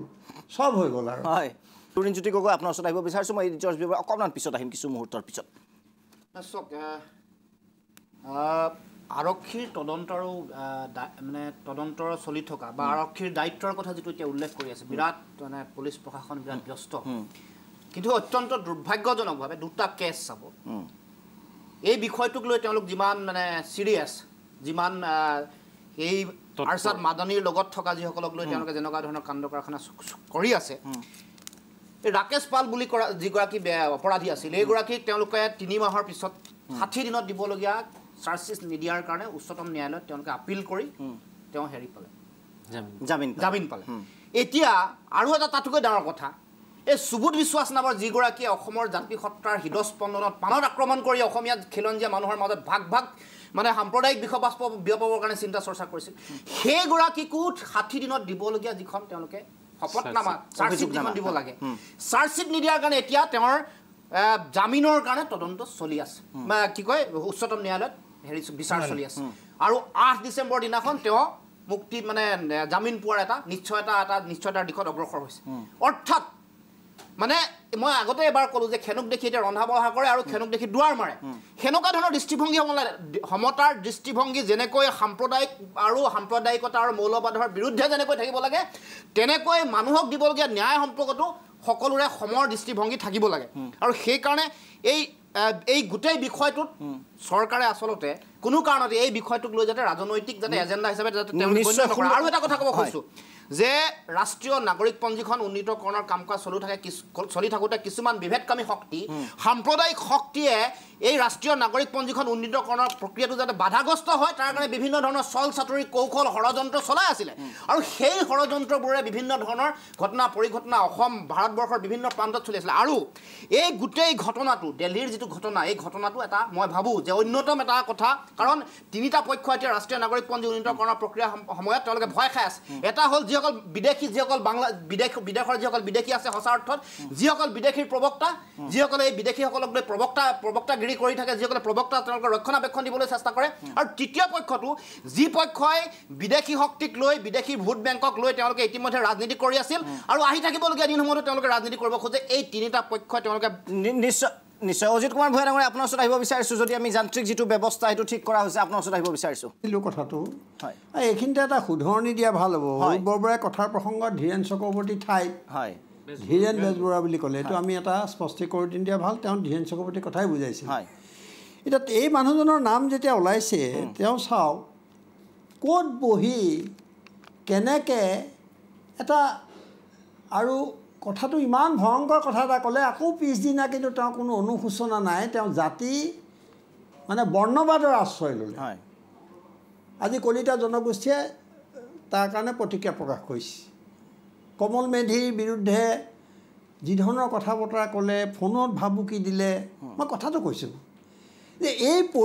পৰিস্থিতি আজি এজন বিজেপি নেতাই 10 কোটি টকা ঘোষণা কৰিছে দীপিকা পাডুকনৰ মূৰটো যদি কোনোবাই শিৰচ্ছেদ কৰিব পাৰে মূৰটো কাটি দিব পাৰে কোন এজন বিজেপি নেতা মই কৈছোঁ যে আৰম্ভণিতে যেতিয়া এনেকুৱা কিছুমান ঘটনা ঘটিছিল চৰকাৰ আহোঁতে তেতিয়া প্ৰধানমন্ত্ৰীৰ কাৰণে এটা সুযোগ আহিছিলে যে তেওঁ যদি তাৰ ৰেষ্ট্ৰেইন কৰিলেহেঁতেন কঠোৰ হাতেৰে যদি তাক বন্ধ কৰিলেহেঁতেন আজি কিন্তু এই পৰিস্থিতিটো নহয় গতিকে আমি ক'ৰবাত সন্দেহ কৰিছোঁ এজেণ্ডা এটা আজি ইয়াত শিলাদিত্যক কোনো বন্ধ কৰিব পৰা নাই মৃণাল শইকীয়াক সকলোৱে কৈছে যে বন্ধ কৰিব পৰা নাই এনেকুৱা অদ্ভুত উদ্ভট কথা কিছুমান কিন্তু প্ৰতিদিনেই হ'ব লাগিছে হয়তো মনোজ বৰুৱাৰ মুখৰ পৰা নোলাব পাৰে কিন্তু তেওঁ লক্ষ্য কৰিছে নিজে তেওঁ নিশ্চয় উদ্বেগেৰে লক্ষ্য কৰিছে যে তেওঁ দলৰে মানে সতীৰ্থই বা অন্যান্যসকলে কি ধৰণৰ বক্তব্য দাঙি ধৰিছে এই সমাজৰ কাৰণে কিমান এইটো লুৰিণজ্যোতিয়ে যিটো কৈছে কিমান ডাঙৰ কথা এটা আমাৰ থলুৱা জাতি জনগোষ্ঠীবোৰৰ মাজত কিমান এটা বিভাজন আনিব খোজা হৈছে অসমৰ সাতাম পুৰুষীয়া সম্প্ৰীতিৰ ওপৰত এটা সাংঘাতিক ধৰণৰ এটা ষড়যন্ত্ৰ চলি এইটো কিয় কৰা হৈছে এই কথাটো যদি আমি খান্দি চাওঁ তেতিয়া দেখিম যে এক ধৰণৰ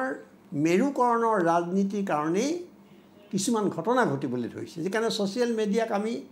যদি স্বতন্ত্ৰ যি ইচ্ছা তাকে কৰিব পাৰে আমি তাক অৱশ্যে এতিয়া লাহে লাহে দেখা গৈছে যে যুক্তি আহিছে আৰু এই বিজেপি চৰকাৰ অহাৰ পৰা আমি লক্ষ্য কৰিছোঁ যে যুক্তিৰ ঠাইত ভক্তিয়ে দখল কৰিছে ভক্তি হৈ হোৱাৰ লগে লগে যুক্তিটো কমি আহিছে আৰু এতিয়া ইয়াতো আমি তেনেকৈ লক্ষ্য কৰিছোঁ যে অন্যান্য যিবোৰ কথাই গুৰুত্ব পাব লাগিছিল আজি NRC পিছুৱাই গ'ল কিয় পিছুৱাই গ'ল আলোচনা কিন্তু খুব কম এটা প্ৰতিক্ৰিয়া প্ৰকাশ হৈছে আজি নাগালেণ্ডৰ যিটো ভয়ংকৰ কাণ্ড হ'বলৈ গৈছে সেইটো তল পৰিছে বস্তুৰ একে সাংঘাতিক ধৰণে দাম বাঢ়িছে GSTৰ কাৰণে এইবোৰ কমি গৈছে এই বিষয়বিলাকে কিন্তু য'ত যিমান গুৰুত্ব পাব লাগে সিমান গুৰুত্ব পোৱা নাই আমি এইটো কওঁ এইটো স্পষ্ট কৰোঁ যে দিল্লীৰ সভাখন হয়তো কোনো প্ৰয়োজন নাছিল হ'ব পাৰে মইতো আৰম্ভণিতে কৈছিলোঁ আৰু আমি প্ৰত্যেকেই ইয়াত প্ৰথমতে আমি আৰম্ভণিতে সকলোৱে মাদানীৰ ভূমিকাক গৰিহণা দিছিলোঁ কিন্তু এই গৰিহণা দিওঁতে আমি কৈছিলোঁ যে যিহেতু তেওঁ কংগ্ৰেছৰ নেতা কংগ্ৰেছৰ লগত তেওঁ ঘনিষ্ঠতা আৰু তেওঁ নগাঁৱত বহুত মিটিং কৰি গৈছে কিছুদিনৰ আগতে আৰু অসমত কংগ্ৰেছৰ ডাঙৰ মন্ত্ৰীৰ লগত তেওঁৰ ঘনিষ্ঠতাৰ কথা সকলোৱে জানে নেকিবোৰ জানে হয়তো বেছিকৈ জানে কিন্তু এই মানুহজনক যেতিয়া ইয়াত কংগ্ৰেছৰ নেতা দুৰ্গা দাস বৰুৱাই ইয়াৰ আগতে হোৱা আলোচনাত গ্ৰেপ্তাৰ দাবী তুলিলে আইনৰ আওতালৈ অনাৰ কথা ক'লে সেই মুহূৰ্তত কিন্তু তেওঁলোকে এটা নিজৰ স্থিতিটো কিন্তু পৰিষ্কাৰ কৰিলে গতিকে আজি প্ৰতিগৰাকী ইয়াত বক্তাই যিটো উদ্বিগ্নতা প্ৰকাশ কৰিছে যে কথাবোৰ ঠিকে চলা নাই তদন্তৰ নামত কাৰোবাক ভাৱমূৰ্তি বিনষ্ট কৰাৰ নামত আৰু এক ধৰণৰ এজেণ্ডাই ৰাজনৈতিক এজেণ্ডাই যদি লুৰিণজ্যোতিয়ে খুব স্পষ্ট কৰা নাই মই আৰু অকণমান তাত যোগ দিব খুজিছোঁ এক ধৰণৰ ৰাজনৈতিক এজেণ্ডা এটা মেৰুকৰণৰ ৰাজনীতি তাৰ বাহিৰে কিন্তু এতিয়া চৰকাৰবিলাকৰ সন্মুখত অন্য কোনো ৰাস্তাও নাই কাৰণ তেওঁলোকে কোনো সমস্যা সমাধান কৰিব পৰা নাই সমস্যা বঢ়াই নি আছে সেই পটভূমিত তেওঁলোকে কি সমীকৰণ কৰিব খুজিছে সেই সমীকৰণৰ ৰাজনীতিৰ লগতে গোটেই কথাবোৰ কিন্তু জড়িত হৈ থকা আমি দেখা পাইছোঁ সেইকাৰণে কোনোবা এজন বুদ্ধিজীৱীয়ে কেতিয়াবা সাংঘাতিক কথা কৈ দিছে কোনোবা এজন মন্ত্ৰীয়ে সাংঘাতিক কথা কৈ দিছে মুখপাত্ৰ হিচাপে বৰুৱাই কোৱা নাই কিন্তু তাত তেখেতসকলৰ মন্ত্ৰীয়ে তেখেতসকলৰ সাংসদে তেখেতসকলৰ বিধায়কে ইমান সমাজৰ কাৰণে ক্ষতিকৰ কথা কৈছে তেওঁলোকক কিন্তু আপোনালোকে এতিয়াও বন্ধ কৰিব পৰা নাই ৰেষ্ট্ৰেইন কৰিব পৰা নাই এইটো কি হৈছে নিশ্চয় হয় মই আহিম বৰুৱা ডাঙৰীয়া কিন্তু কমল কুমাৰ যিহেতু প্ৰসংগ কমল কুমাৰ মেধি ধীৰেন্দ্ৰনাথ চক্ৰৱৰ্তী উত্থাপন হৈছে কমল কুমাৰ মেধিয়ে কি প্ৰতিক্ৰিয়া তাৎক্ষণিক প্ৰতিক্ৰিয়া প্ৰকাশ কৰিছিল একমাত্ৰ প্ৰাগ নিউজৰ আগত অকণমান দেখুৱাব বিচাৰিছোঁ আপোনালোকক ফোনটোৰ সিপাৰৰ পৰা মোক সুধিছে যে তুমি কমল মেধি নেকি মই ক'লোঁ হয় তেখেতে ক'লে যে মই ধীৰেন্দ্ৰনাথ চক্ৰৱৰ্তী তাৰপিছৰ পৰা তেখেতে আৰম্ভ কৰিলে যে তুমি কোন কমল মেধি তোমাকতো মই চিনি নাপাওঁ তুমি এজন অৰ্ডিনেৰী মানুহ তুমি মোৰ বিৰুদ্ধে কেছ দিছা তাৰপিছত তেখেতে সুধিলে যে তোমাৰ জাত কি মই ক'লোঁ জাত মানে তেখেতে ক'লে তোমাৰ জাতি কি মই বোলো কলিতা তাৰপিছত তেখেতে ক'লে যে এয়া নিজ জাতিৰ নিজ কাম তোমালোক নিজ জাতিৰ মানুহ কাৰণেই এনেকুৱা নিকৃষ্ট কাম কৰিব পাৰিছা তুমিতো বহুত সাহস দেখুৱাইছা মোৰ বিৰুদ্ধে তুমি গোচৰ ৰুজু কৰাইছা তুমি মোক চিনি নোপোৱা মই আলফাকে কেয়াৰ নকৰোঁ আৰু তুমি কোন কমল মেধি কৈছে যে তোমালোকৰ দৰে এই নিজ জাতিবিলাকে খাবলৈ নোপোৱা জাতিবিলাকেই এতিয়া সমগ্ৰ অসমখন তোমালোকে ধ্বংসৰ মুখলৈ ঠেলি দিছে নিশ্চয় নেকিবোৰ জামান ডাঙৰীয়া চাওক আমি বহু বক্তব্য আমাৰ শাসক দলৰ পৰাও শুনিলোঁ বা আমাৰ বাকী অতিথিসকলৰ পৰা শুনিলোঁ গোটেই প্ৰশ্নটো হৈছে যে আমাৰ দেৱব্ৰত শইকীয়াই যিটো কথা ক'লে হয় জমিয়ত সম্পৰ্কত আমাৰ ইয়াত এটা আলোচনা হৈছিল জমিয়ত কোনটো প্ৰকৃততে ভাৰতবৰ্ষৰ স্বাধীনতা আন্দোলনত সংগ্ৰামী জমিয়ত আছিল কাৰণ এতিয়া সেই জমিয়তটো নাই ইয়াত তিনিটা ভাগত বিভক্ত এটা জমিয়ত হৈ ল'ল কংগ্ৰেছৰ এটা জমিয়ত UDF এটা জমিয়ত ভাৰতীয় জনতা পাৰ্টি ইয়াত তিনিটা জমিয়ত আছে এতিয়া সেই বিষয়ে আমাৰ ইয়াত আলোচনা হৈ গৈছে জমিয়তৰ সকলোবিলাকক মাতি আনি ইয়াত আমি আলোচনা কৰিছিলোঁ আমি কাক মানিম আমাৰ মানে ধৰ্মীয় সংখ্যালঘু মানুহে এতিয়া প্ৰশ্ন হৈছে যে যিটো আৰ্চাদ মাদানীৰ যিটো জমিয়ত এইটো কংগ্ৰেছৰ সমৰ্থনৰ জমিয়ত আৰু ইয়াতে মই আগৰবাৰ টক শ্ব'তে কৈ গৈছিলোঁ ইয়াত 4-5জন বিশেষ ব্যক্তি আছে যিটো কেম্পৰ পৰা অসমত এই ধৰণৰ ঘটনাবিলাক চলি আছে এইটো বস্তু পুলিচ বাহিনী হাততো তথ্য আছে যদি সেইটো নিয়ন্ত্ৰণ কৰা নহয় তেতিয়াহ'লে অসমত সাম্প্ৰদায়িক অশান্তি সৃষ্টি কৰা শক্তিবিলাকে কাম কৰি থাকিব আৰু যিখন সভা NRC সম্পৰ্কে দিল্লীত সভা হৈছিল সেই সভাখন কিন্তু আমি আগতেও কৈছোঁ যে এই সময়ত এই সভাখনৰ কোনো প্ৰয়োজনীয়তা নাছিল মানে পৰোক্ষভাৱে কংগ্ৰেছে জগৰীয়া আপুনি মানে প্ৰত্যক্ষভাৱে কংগ্ৰেছে জড়িত আজি আমি যদি চাব যাওঁ যে ইয়াতে গোচৰ ৰুজু হৈছে দিল্লীলৈকে কিয় গ'ল গোচৰ ৰুজু হৈছে দিল্লীলৈ তালৈ গৈছে পুলিচ তদন্তৰ খাতিৰত তাতে হয় পুলিচৰ সহযোগ লৈছে কিন্তু যদি আৰ্চাদ মাদানীয়ে গুৰুত্বপূৰ্ণ জঘন্যতম সাম্প্ৰদায়িক বক্তব্য ৰখাৰ পিছত তাত উপস্থিত থকা অৰ্গেনাইজাৰ বা বাকী বক্তাসকলে মৌনব্ৰত অৱলম্বন কৰে তেতিয়া তাৰ লগত এটা 34 বুলি ছেকশ্যনো আছে তেওঁলোকক জগৰীয়া হ'ব পাৰে কিন্তু এতিয়া আমি বক্তব্য শুনা নাই বা কেনেধৰণৰ এটা মিটিংখন হৈছিল কোনে অৰ্গেনাইজ কৰিছে তদন্ত বিৰত সোমাই পৰিছে আজি মনোজ বৰা যিহেতু আমাৰ জাতীয়তাবাদী শিবিৰত আমি একেলগে বহুদিন কাম কৰিছোঁ তেখেতক মই এটা অনুৰোধ জনাব বিচাৰোঁ যে ব্ৰহ্মপুত্ৰ বৰাক ভৈয়াম পাহাৰ আমি একত্ৰিত বুলি আপোনালোকৰ মুখ্যমন্ত্ৰীয়ে কয় কিন্তু শেহতীয়া নমানি উৎসৱৰ নমানি বৰাকত যিবোৰ থিম চং তাতে কিন্তু অসমীয়া গানৰ সন্নিৱিষ্ট তাত নাই তাৰে নিমন্ত্ৰণী পত্ৰত কিন্তু এটা শব্দ অসমীয়া শব্দ নোসোমাল আৰু হিন্দু বাংলাদেশী সম্পৰ্কৰ লগত আপোনালোকৰ স্থিতি সম্পৰ্কৰ বিষয়বস্তু ইয়াত জড়িত হৈ আছে কিন্তু ভৱিষ্যতৰ দিনত যদি অসমীয়া জাতিটো নিশ্চিহ্ন হৈ যায় ভাৰতীয় জনতা পাৰ্টিত জড়িত থকা কিন্তু আমাৰ অসমীয়া যিখিনি জাতীয়তাবাদী শিবিৰৰ মানুহ তেওঁলোকে কিন্তু অসমীয়া জাতিৰ পৰা যথেষ্ট অভিশাপ পাব সেইকাৰণে কৈছোঁ যে আজি কমল মেধিৰ ক্ষেত্ৰত যি বক্তব্য লিখে ধীৰেন চক্ৰৱৰ্তী তেওঁৰ কোনো জ্যেষ্ঠ সাংবাদিক বুলি আমি নাভাবোঁ কাৰণ গোটেই জৰুৰীকালীন অৱস্থাৰ সময়ত ধীৰেন চক্ৰৱৰ্তী অলপ আগতে অজিত ভূঞাই ক'লে যে জৰুৰীকালীন সেই কলা দিনবিলাকক সমৰ্থন কৰি যিবিলাক বক্তব্য আছিল সেই সময়ত তেখেত জড়িত আছিল কিন্তু তেওঁ আজি হঠাতে দেশপ্ৰেমী হ'ল ভাৰতীয় জনতা পাৰ্টি আহিল তেওঁ এতিয়া জনতা পাৰ্টিৰ মুখপত্ৰ তেওঁলোকৰ পেপাৰ এখন আছে তাতে চিফ এডভাইচাৰ আৰু মুখ্যমন্ত্ৰীৰ সন্মুখতে যেতিয়া সন্ত্ৰাসবাদৰ কথা কয় গুলীয়াই হত্যা কৰিব বুলি লগা কথা কয় তেওঁৰ বিৰুদ্ধে কিন্তু যি কাৰ্যব্যৱস্থা ল'ব লাগিছিল নল'লে আৰু বৰঞ্চ বিজেপি দলৰ বিধায়ক হিৰাণী তদেৱে কওক মৃণাল শইকীয়াৰ ওপৰতো আজিলৈ কোনো কাৰ্যব্যৱস্থা লোৱা নাই ঠিক তেনেকৈ ধীৰেন চক্ৰৱৰ্তীৰ ওপৰতো লোৱা নাই বা তেওঁলোকৰ যিসকলে কৈছিল যে মুছলিম মহিলাক কবৰৰ পৰা তুলি আনি ধৰ্ষণ কৰিব লাগে এনেকুৱা বক্তব্য আৰু যোৱাকালিও পঞ্চায়তৰ এখন নিৰ্বাচনত উত্তৰ প্ৰদেশত কৈছে মুছলমানসকল তোমালোকে ভোট নিদিলে তোমালোকক সকলো কিন্তু গতিয়াই এটা উলিয়াই দিম এই ধৰণৰ বক্তব্য যেতিয়া বিজেপিৰ পৰা আহিব সি ভাৰতৰ অন্য প্ৰান্তৰ বিজেপিয়ে হওক বা অসমৰে বিজেপি হওক কিন্তু বিষয়বস্তুটো কিন্তু সাম্প্ৰদায়িকতা পিনে নিশ্চয় কিন্তু পলিটিকেল এজেণ্ডা মই বিৰতিৰ পিছতে আপোনাৰ ওচৰলৈ পলিটিকেল এজেণ্ডা অজিত কুমাৰ ভূঞা ডাঙৰীয়াই কোৱাৰ দৰে যে পলিটিকেল এজেণ্ডাৰ জৰিয়তে অসমৰ বুদ্ধিজীৱীসকলৰ ভাৱমূৰ্তি বিনষ্ট কৰাৰ এটা প্ৰয়াস নেকি তাৰ অন্তৰ্নিহিত কথাবোৰ আলোচনা কৰাৰ চেষ্টা কৰি আছোঁ বিৰতিৰ পিছত আমি আকৌ উভতি আহিম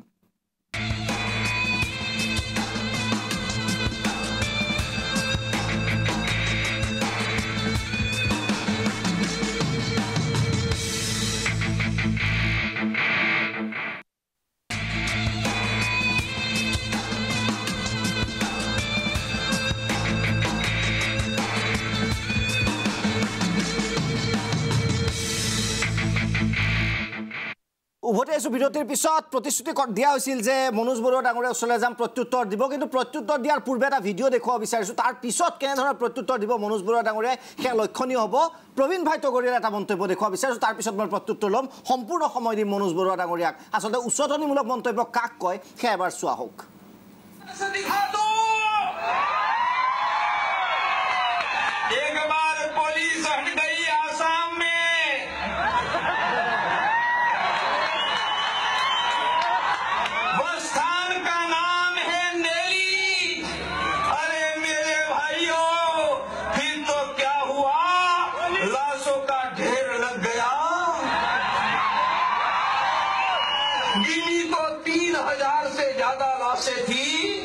उनमें मियां हिंदू की लाश एक भी नहीं थी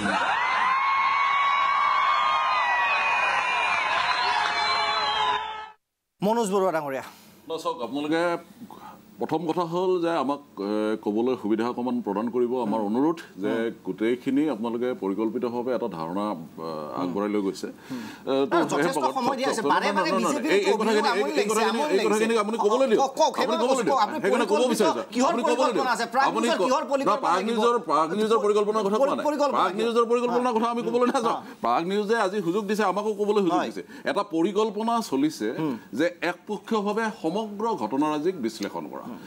আজি আমি ক'ব খোজা নাই যে আজি প্ৰবীণ ভাই তগৰীয়াক প্ৰতিনিধিত্ব কৰি বক্তব্য ৰখাৰ কৰ্তৃত্ব আমাৰ নাই আৰু সেই সংগঠনৰ সৈতে প্ৰত্যক্ষভাৱে আমাৰ কোনো সম্পৰ্কও নাই এতিয়া বিষয়টো হ'ল এনেকুৱা ধৰণৰ যে আজি একপক্ষীয়ভাৱে কিন্তু এই কথাখিনি বিশ্লেষণ কৰা হৈছে আজি যি ধৰণে প্ৰবীণ ভাই তগৰীয়াৰ কথা কোৱা হৈছে সেই একেধৰণে কিন্তু সেই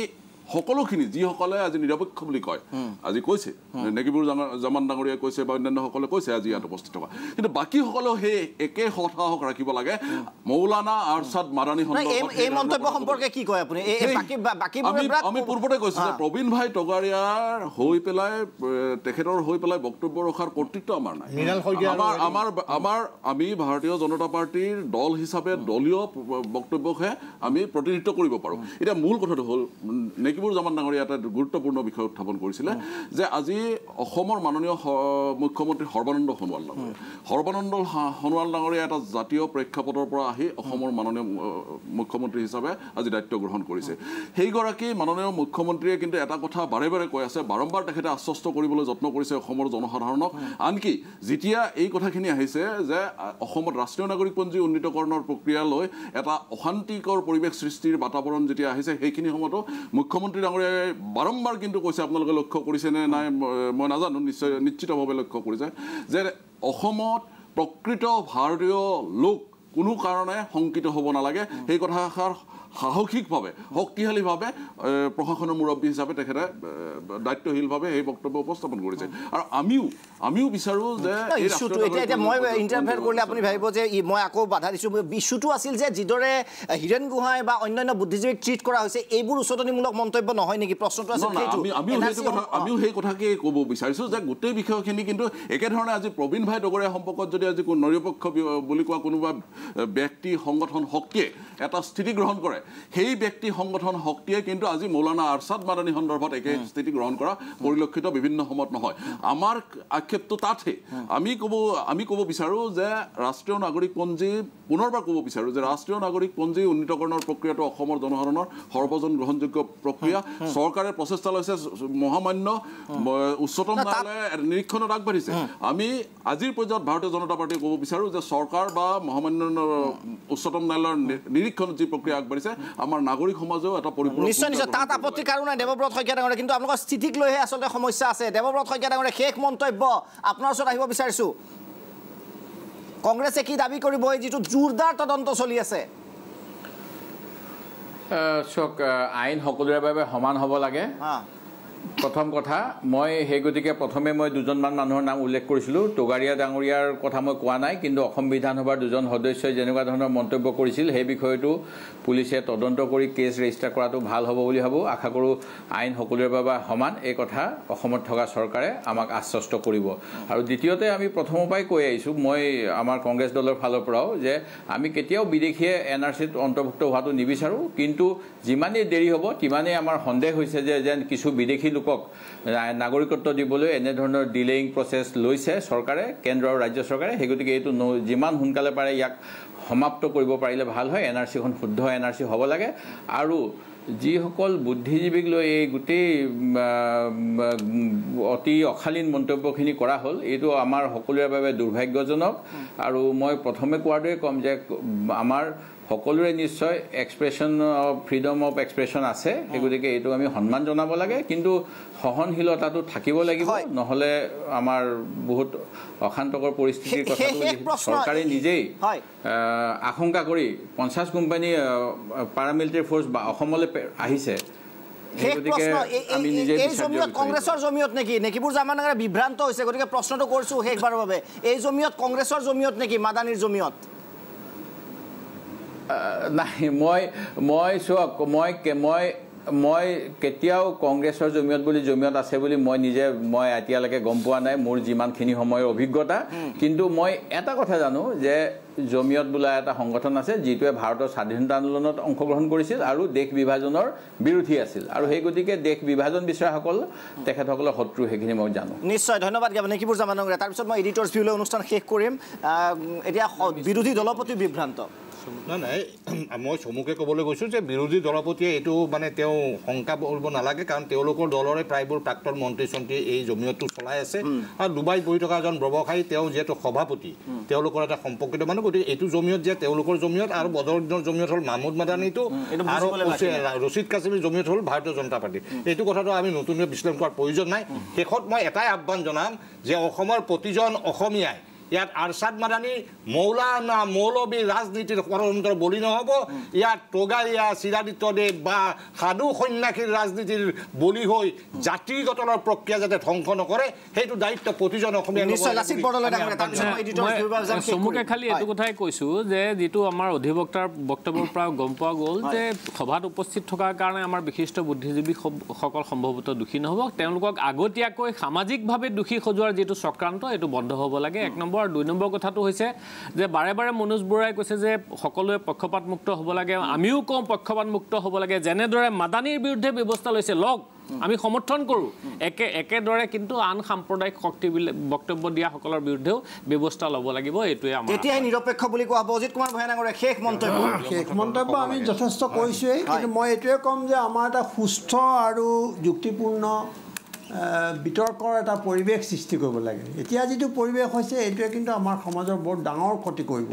সেইকাৰণে চৰকাৰৰ ইয়াত এটা বেছি ডাঙৰ দায়িত্ব আছে কাৰণ তেওঁলোকৰ হাতত আইন আছে তেওঁলোকৰ হাতত পুলিচ আছে আৰু শেষত মই নেকিবোৰ জামানে কোৱা কথাটোকেই ক'ব খুজিছোঁ যে অসমৰ মানে যিটো ভেটি ইমান দুৰ্বল নহয় যে মাদানীয়ে কিবা এটা কৈ দিলে সেইকাৰণে অসমৰ গোটেই মুছলমানবোৰে তেওঁক প্ৰভাৱিত হৈ সেইমতে আগবাঢ়িব আৰু টুগাৰীয়ে এটা ডাঙৰ সাংঘাতিক উত্তেজনামূলক ভাষণ দিলে সেইকাৰণেই গোটেই অসমৰ হিন্দু মানুহবিলাকে তেওঁৰ কথা শুনি সেইমতে আগবাঢ়িব এই কথাটো কোনো কাৰণতে সম্ভৱ নহয় অসমত এই কথাটো আমি বৰ সজোৰে ক'ব লাগে আৰু ধৰ্ম নিৰপেক্ষ চৰিত্ৰ চৰকাৰে বজাই ৰাখিব লাগে যিকোনো পৰিস্থিতিত নিশ্চয় আটাইকেইগৰাকীক ধন্যবাদ জ্ঞাপন কৰিছোঁ চৰকাৰে ধৰ্ম নিৰপেক্ষ চৰিত্ৰ বজাই ৰাখিব লাগে কিন্তু ডাঙৰ প্ৰশ্নটো হ'ল যিদৰে তদন্ত প্ৰক্ৰিয়া আগবাঢ়িছে বা বিশিষ্ট বুদ্ধিজীৱীসকলক জেৰা কৰিছে কিমান দূৰ যুক্তিসংগত ডাঙৰ প্ৰশ্ন কিন্তু তাৰ লগে লগে অসমৰ মূল সমস্যাৰ পৰা যাতে ইছ্যু ডাইভাৰ্ট কৰিব নোৱাৰে চৰকাৰে জনসাধাৰণ তথা সংবাদ মাধ্যম আমি সদায় সজাগ হৈ থাকিম দীপক শৰ্মা বিদায় লৈছোঁ দ্য বাৰ্ণিং টপিকৰ পৰা ধন্যবাদ